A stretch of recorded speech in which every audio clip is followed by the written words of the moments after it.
देखिए, माननीय नीतीश कुमार जी कम्युनल लोगों के साथ रहकर भी सेकुलर हैं और वो कभी भी ये नहीं चाहते हैं कि बिहार में अराजकता का माहौल उत्पन्न हो। उन्होंने बिहार का विकास जिस तरीके से किया है, उसके लिए मैं उनको व्यक्तिगत रूप से धन्यवाद देती हूँ कि माननीय नीतीश कुमार जी का विचार जो है बिल्कुल कांग्रेस से मिलता जुलता विचार है, सेकुलर विचारधारा है। तो उससे इनकार नहीं किया जा सकता है कि उन्होंने एक बहुत ही ऐतिहासिक कदम उठाया महिलाओं के हित में, तो उसका स्वागत तो होना चाहिए।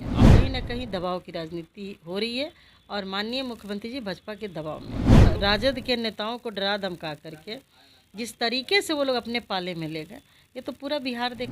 कांग्रेस विचारधारा के वो लोग हैं, अब आना ना आना उनकी बात है। सियासत में दरवाजे बंद नहीं होते और जिस तरह से बिहार की सियासत में मुख्यमंत्री नीतीश कुमार का एक अप्रत्याशित चेहरा उभर कर सामने आया है और जिस तरह से लालू प्रसाद यादव ने एक बार फिर से नीतीश कुमार के लिए दरवाजा खुला रखा है, तो सियासत अब तेज हो गई है। हमारे साथ अभी कांग्रेस महिला विधायक प्रतिमा कुमारी हैं। प्रतिमा जी, नीतीश कुमार का स्वागत कीजिएगा। देखिए, इस पर तो ज़्यादा बेहतर हमारे प्रदेश नेतृत्व और केंद्रीय नेतृत्व ही कह पाएंगे, लेकिन मेरा जो व्यक्तिगत राय है यही है कि माननीय मुख्यमंत्री श्री नीतीश कुमार जी ने बिहार के लिए बहुत ही अच्छा काम किया है और इसको कोई नकार नहीं सकता है। वो एक अच्छे व्यक्ति हैं और बिहार के बारे में, बिहार के लोगों के लिए, ख़ास तौर से महिलाओं के लिए वो अच्छा उन्होंने काम किया है और कर भी रहे हैं। तो लेना नहीं लेना ये तो हमारे आला कमान के हाथ। लालू प्रसाद यादव ने कह दिया है कि नीतीश जी अगर आना चाहेंगे तो देखेंगे, उनके लिए दरवाज़ा हमेशा खुला है। देखिए, वो बड़े नेता हैं, क्या बोलते हैं तो वही बताएंगे, उस पर हम कुछ नहीं कर सकते हैं। अगर नीतीश कुमार आते हैं फिर से तो कांग्रेस स्वागत करेगी, आप लोग स्वागत करेंगे? देखिए, हम पार्टी वर्कर का काम होता है कि पार्टी का नेतृत्व का क्या निर्णय होता है, उनका जो भी निर्णय होता है हमारे राष्ट्रीय अध्यक्ष का, केंद्रीय नेतृत्व का, उसका हम लोग स्वागत करते हैं। लेकिन अब हमारे केंद्रीय नेता क्या सोचते हैं ये तो वो बताएंगे ना। एक विधानसभा सदस्य होने के नाते आपकी क्या राय है, नीतीश कुमार का स्वागत करना चाहिए महागठबंधन में? देखिए, माननीय नीतीश कुमार जी कम्युनल लोगों के साथ रहकर भी सेकुलर हैं और वो कभी भी ये नहीं चाहते हैं कि बिहार में अराजकता का माहौल उत्पन्न हो, बिहार की महिलाएं असुरक्षित हों, बिहार के नौजवानों को रोज़गार न मिले। वो इन सब बातों पे माइन्यूटली देखते हैं और सब चीज़ का वो ख्याल रखते हैं। उन्होंने बिहार का विकास जिस तरीके से किया है, उसके लिए मैं उनको व्यक्तिगत रूप से धन्यवाद देती हूँ, क्योंकि जब मैं विपक्ष में थी, चुनाव जीत करके आई थी, हम लोग तो उनके खिलाफ ही चुनाव जीते थे, उसके बावजूद भी मैंने सदन में महिला दिवस के दिन उनकी तारीफ़ की थी। तो ये कोई मतलब जो काम करे, राजनीति का करने का मतलब ये नहीं कि आप हर समय विपक्ष को कोसते रहें। विपक्ष के लोग यदि राष्ट्र हित में, राज्य हित में कुछ अच्छा करते हैं तो उसकी तारीफ होनी चाहिए। मतलब प्रतिमा कुमारी यह मानती हैं कि नीतीश कुमार ने काम किया है, खासकर महिला के लिए काम किया है, और अगर वो आते हैं तो बतौर महिला सदस्य आप उनका स्वागत करेंगी? बिल्कुल, उन्होंने निश्चित रूप से महिलाओं के लिए, महिलाओं को 50% जो पंचायतों में आरक्षण दिया, नौकरियों में आरक्षण दिया। कल तक के जो रूढ़िवादी विचारधारा के जो पुरुष होते थे, महिलाओं को घर से बाहर नहीं आने देते थे, वो भी अब महिलाओं को सम्मान करते हैं, क्योंकि महिला यदि मुखिया बनती है, सरपंच बनती हैं, प्रमुख बनती हैं, तो उनके साथ उनके जो पति होते हैं, भाई होते हैं, पिता होते हैं, उनका भी मान सम्मान बढ़ता है।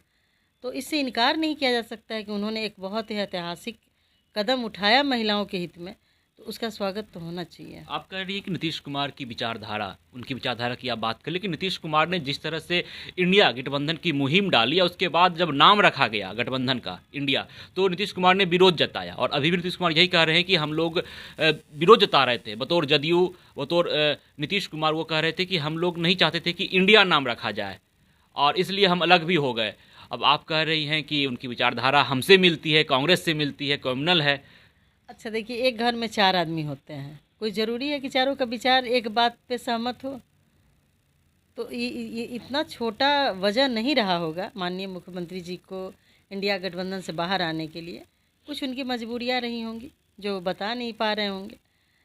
तो अब तो ये हमारे केंद्रीय नेतृत्व बताएंगे कि क्या उनकी मजबूरियां हैं, क्यों माननीय मुख्यमंत्री जी उनको छोड़ें।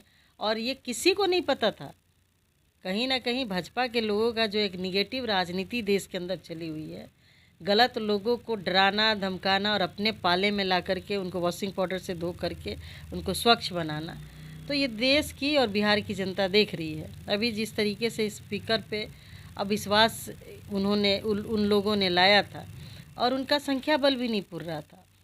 राजद के नेताओं को डरा धमका करके जिस तरीके से वो लोग अपने पाले में ले गए, ये तो पूरा बिहार देखा। अच्छा प्रतिमा जी, केंद्र में और बिहार में दोनों जगह आप विपक्ष में अब हैं, और विपक्ष में रहने के बावजूद आप एनडीए नेता की तारीफ लगातार कर रहे हैं, तो लोकसभा में इसका असर इंडिया को और राहुल गांधी को, कांग्रेस को तो पड़ने। देखिए, एनडीए गठबंधन के नेता को नहीं, माननीय नीतीश कुमार जी को मैंने पहले भी कहा कि कम्युनल लोगों के साथ रहकर वो सेकुलर है, और सबसे बड़ी बात है कि वो हमारे साथ भी रहे हैं। ऐसा नहीं है कि वो सिर्फ उनके साथ रहे हैं।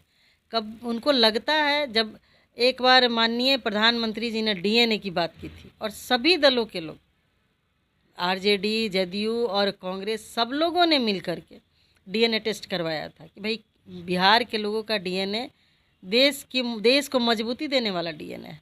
इस चीज़ को देख करके बीजेपी के लोग अभी तक विचलित हैं कि नीतीश कुमार जी को यदि हम साइड करते हैं तो माइनस नीतीश कुमार जी हमारे पास कुछ भी नहीं बचता है।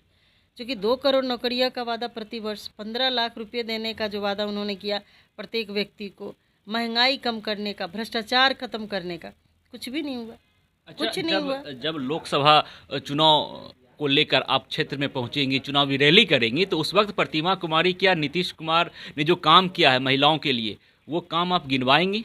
देखिए, नीतीश कुमार जी ने काम किया है तो सबसे बड़ी बात है कि इसकी नींव हमारे नेता आदरणीय राजीव गांधी जी ने रखा था। 89 में उन्होंने पंचायतों में महिलाओं को आरक्षण दिया। तो हम यही तो कह रहे हैं कि माननीय नीतीश कुमार जी का विचार जो है बिल्कुल कांग्रेस से मिलता जुलता विचार है, सेकुलर विचारधारा है। उस चीज़ को उन्होंने बढ़ाया। 33% आरक्षण आपने सदन में दिया, लोकसभा में, विधानसभा में देंगे, लागू क्यों नहीं कर रहे हैं? अभी से यदि लागू हो जाता 24 से, तो कितनी 100-150 महिलाएं सदन के अंदर होती, टिकट उनको मिलता। तो भाजपा का काम है सिर्फ सपना दिखाना, और जब अपना काम पूरा हो जाए तो सपना को तोड़ देना। तो ये सोच माननीय मुख्यमंत्री जी का नहीं है। माननीय मुख्यमंत्री जी जो कहते हैं वो करते हैं। इसलिए हम लोग चाहते हैं कि वो एक अच्छे भले व्यक्ति हैं, जो बोलते हैं वो करते हैं, हॉर्स ट्रेडिंग के खिलाफ हैं। और बीजेपी ने क्या किया? बीजेपी ने उस सब चीज़ों का, लोकतंत्र की हत्या की। लोकतंत्र के खिलाफ जो भी काम हो सकता है जिससे वो सत्ता में बने रहे, वो करते हैं। किसी के लिए कितना अनाप शनाप, कितना गिरा हुआ भाषा का हम इस्तेमाल कर सकते हैं, वो भाजपा के लोग करते हैं। माननीय मुख्यमंत्री जी ने आज तक किसी के खिलाफ कोई अभद्र भाषा का इस्तेमाल नहीं किया। तो ये अंतर है। इसीलिए हम कहते हैं कि उनका विचार कांग्रेस के लोगों से मिलता है, कांग्रेस विचारधारा के वो लोग हैं। अब आना ना आना उनकी बात है, तो लेकिन जनता के बीच ये बात आप बताएंगी कि राहुल गांधी या कांग्रेस की विचारधारा से नीतीश कुमार की विचारधारा मिलती है? वो सबसे बड़ी बात है कि विचारधारा मिलती, ये हम क्यों बताएंगे? ये लोग देख रहे हैं। और हमारा विचारधारा, कांग्रेस पार्टी की क्या विचारधारा, वो सब जानते हैं। लोग खुश भी थे कि चलिए अब सही जगह पे माननीय मुख्यमंत्री जी का। लेकिन उनके अंदर, उनके पास भी तो वैसे लोग हैं जिनकी अपनी मजबूरियां होंगी, जो कांग्रेस के साथ नहीं रहना चाहते हैं। अब तो 3 तो आपके सामने उदाहरण है। राजद के 3 नेताओं को सदन से उठा करके किस तरीके से अपने पाले में उन्होंने बैठाया भाजपा के लोगों ने, और कोई कुछ नहीं बोल पाया, सब लोग देखते रह गए। तो आप इससे समझ सकते हैं कि माननीय मुख्यमंत्री जी के साथ कितनी बड़ी मजबूरियाँ होंगी, जिसके वजह से उनको वहाँ जाना पड़ा। और वो भी उस समय जब हमारे नेता आदरणीय राहुल जी का कार्यक्रम बिहार में था, उनका न्याय यात्रा चल रहा था। उस समय में माननीय मुख्यमंत्री जी बिना कुछ कहे, बिना कुछ बताए, हम लोग तो उनका पोस्टर में फ़ोटो वगैरह लगवाए थे, पार्टी के लोगों ने उनके यहाँ निमंत्रण लेकर के गया था। उसके बाद में अचानक इस तरीके से होना, कहीं ना कहीं दबाव की राजनीति हो रही है, और माननीय मुख्यमंत्री जी भाजपा के दबाव में हैं। आप लोग दुखी हैं, अफसोस है कि नीतीश जी उधर चले गए? दुखी वाली बात, राजनीति में तो आना जाना लगा रहता है, लेकिन अच्छे लोग जब अच्छे जगह होते हैं तो अच्छा लगता है, काम में तेज़ी से विकास होता है, लोग उनकी तारीफ़ करते हैं। अब तो ये काम कर रहे हैं, अभी आज से देखिए ना, पोस्टर बैनर भाजपा वाले लगा के बैठे हुए हैं कि हम काम कर रहे हैं। आप लोग क्या काम कर रहे हैं, जनता सब देख रही है, ये कहने की ज़रूरत नहीं है। पोस्टर कभी कांग्रेस ने लगाया कि हमने देश में इतना शिक्षक संस्थान बनाया, इतने लोगों को रोज़गार दिया, इतने गांव में बिजली पानी पहुंचाया, इतने गरीबों को हम मुफ्त में अनाज देते हैं, हमने शिक्षा का अधिकार लाया, सूचना का अधिकार दिया, फूड सिक्योरिटी बिल लाया। कांग्रेस ने कभी नहीं प्रचार प्रसार किया। इसलिए नहीं किया कि ये हमारा कर्तव्य है, देश के लोगों के मान सम्मान और उसके अधिकारों की रक्षा करना, ना कि अपना माइलेज लेना। हम कोई व्यापारी नहीं है कि गिव एंड टेक वाली बात करेंगे। तो देखिए, निश्चित तौर पर बिहार में एक बड़ी सियासी घमासान के बाद एनडीए की सरकार तो बन गई, नीतीश कुमार ने पाला बदल लिया और एक बार फिर से मुख्यमंत्री बन गए एनडीए के साथ जाकर। लेकिन सियासत थमने का नाम नहीं ले रही। लालू प्रसाद यादव ने कह दिया कि नीतीश के लिए दरवाज़ा खुला है, वो जब आना चाहेंगे तो हम सोचेंगे। और उसके बाद अब कांग्रेस कह रही है कि नीतीश जी की विचारधारा कांग्रेस से मिलती है। कांग्रेस की महिला विधायक प्रतिमा कुमारी ने साफ तौर पे कहा कि नीतीश जी ने काम किया है और आगे भी वो करेंगे। जब हम लोग साथ थे तो नीतीश जी काम करते थे, महिलाओं के लिए उनका जो काम किया गया है वो सब जानते हैं और उनकी विचारधारा अच्छी है। नीतीश जी उधर जाकर फंस गए हैं, अगर आएंगे तो स्वागत है। Vishwajit Anand, first Bihar, Patna. Panorama group, जो सोचता है वो करता है। ये लो मुंह मीठा करो, आज मैंने अपना जॉब छोड़ दिया, अब हम पूर्णिया वापस जाएंगे। जॉब छोड़ दिया है? मतलब ये घर कैसे चलेगा? हम करेंगे क्या? और माँ बाबूजी क्या बोलेंगे? इसलिए मैं एक और मिठाई का डब्बा लाया। अपने बिजनेस के लिए लोन अप्रूव हो गया। अरे लोन अप्रूव हो गया वो तो ठीक है, लेकिन पूर्णिया में हम रहेंगे कहाँ? अपना घर भी तो नहीं है वहाँ। इसलिए तो एक और मिठाई का डब्बा अलग से लाया हूँ। हमने पूर्णिया में घर ले लिया है, पूर्णिया के ई होम्स पैनोरमा में।